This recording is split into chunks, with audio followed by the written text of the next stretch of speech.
This is one of the few times that St. John Bosco actually acknowledged all of the incredible miracles of protection that God bestowed on his Oratory School for boys. It could be considered a saintly hymn of thanks to God, his canticle of canticles. You'll hear of many hairbreadth escapes from tragic accidents and untimely deaths in this episode. The Miracles and Prophecies of St. John Bosco, a project of America Needs Fatima. I'm your host, Matthew Miller. Boy, it's a rainy day. Just remember that all of these episodes are ad-free, which is rare on YouTube. But I can't continue to do that without your help. So if you'd like to keep these episodes free of filthy YouTube ads, you can become a promoter of St. John Bosco by clicking on the link in the comment section below and be enrolled in our weekly Saturday Mass intentions. You'll be helping to spread the message of St. John Bosco. And for those that already do, I can't thank you enough. God reward you. Don Bosco's reason for listing all of these incidents was to show the protection of divine providence.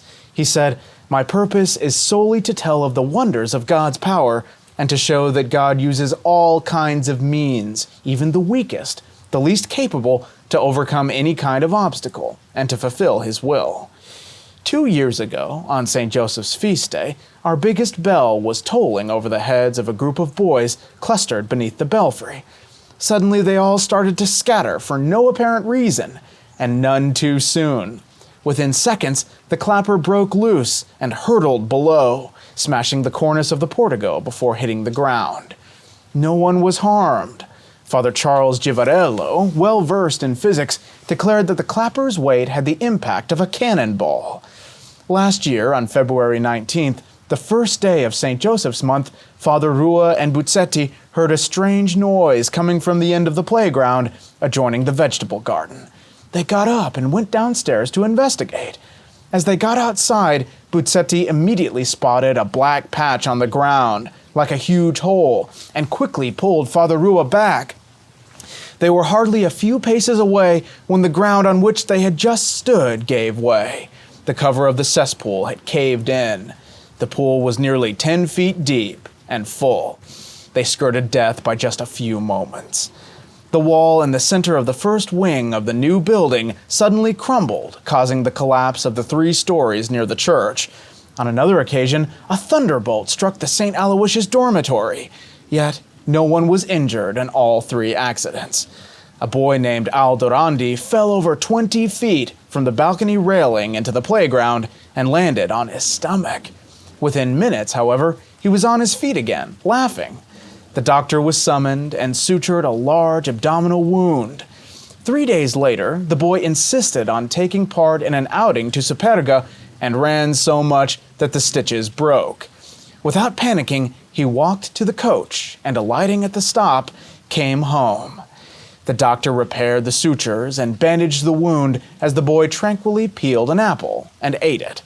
He recovered fully. A massive side door of the Church of Mary Help of Christians came loose and landed on the pavement of the portico where a crowd of boys were playing. But no one was touched. At least 20 could have been crushed. One boy, while playing, hid inside a drainage pipe.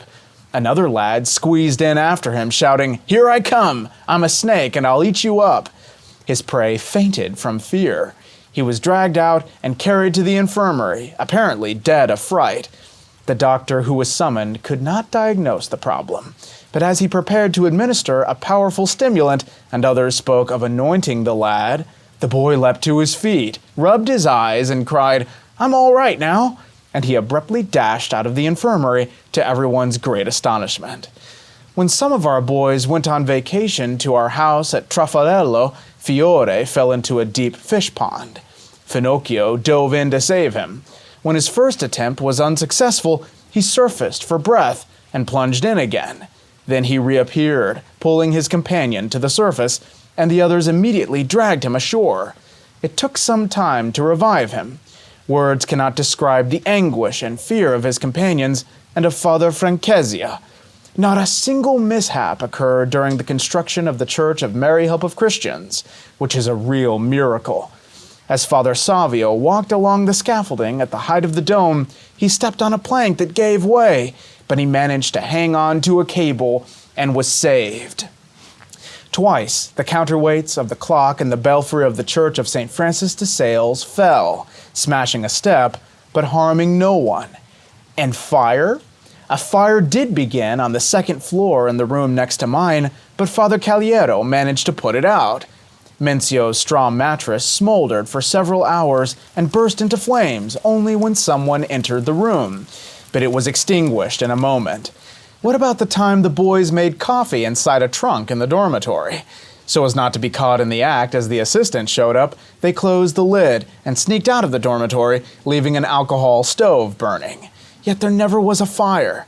And this year, as people battled the Tensi factory fire, water buckets bounded off the roof without hitting a single person, although the playground below was crowded with boys.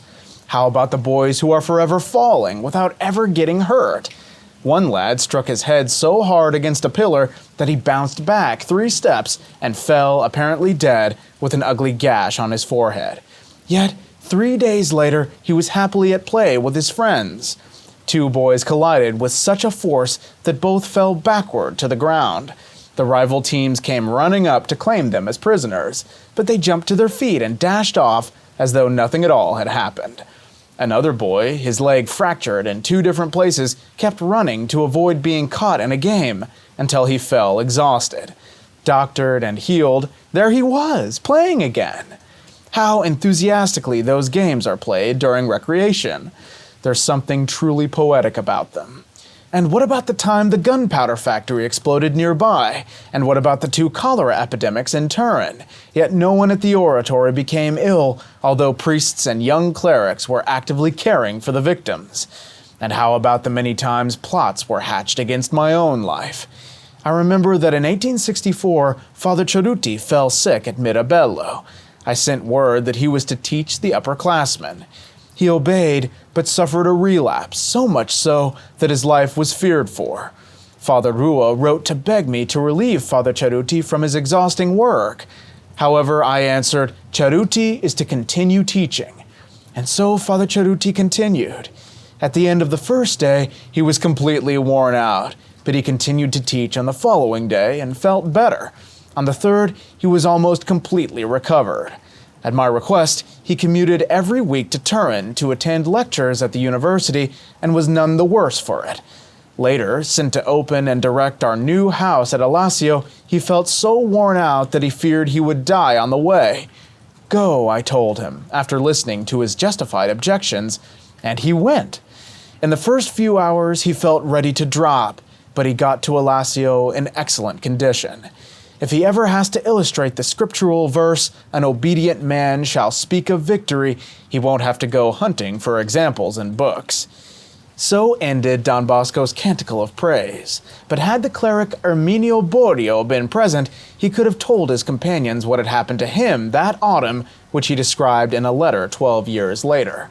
He was almost dead of malaria contracted at Borgo San Martino during the summer of 1876. He was sent to the seaside at Alassio, but his condition worsened. He tried his native climate, but there was no improvement. In spite of this, he was told to study for his certification tests, and he came to Vallisalice College in Turin. The anxiety and strain of study aggravated his illness. One day, at about 2 in the afternoon, feeling the usual onset of chills, he felt that he had to have some solace from his superiors. And so he set out for the oratory on foot, driven by such a delirium that he could scarcely see the road or move his feet. He somehow got to the oratory and chanced upon Don Bosco, who was walking the porticos, and he kissed his hand. Seeing him so pale and exhausted, Don Bosco kindly questioned him. Then, placing his hand on his head and pausing a moment as if in reflection, he said in his usual comforting way, "Cheer up." The cleric left him and went upstairs to rest. As he sat in the waiting room of the prefect's office, the fever left him, never to return. It is a fact that he stayed 4 more years at Borgo San Martino without a recurrence of the illness. Thank you all so much for watching, and if you'd like to see a playlist of all of the miracles we've covered so far on this channel, just click on the link above me here. God bless you, and Our Lady keep you.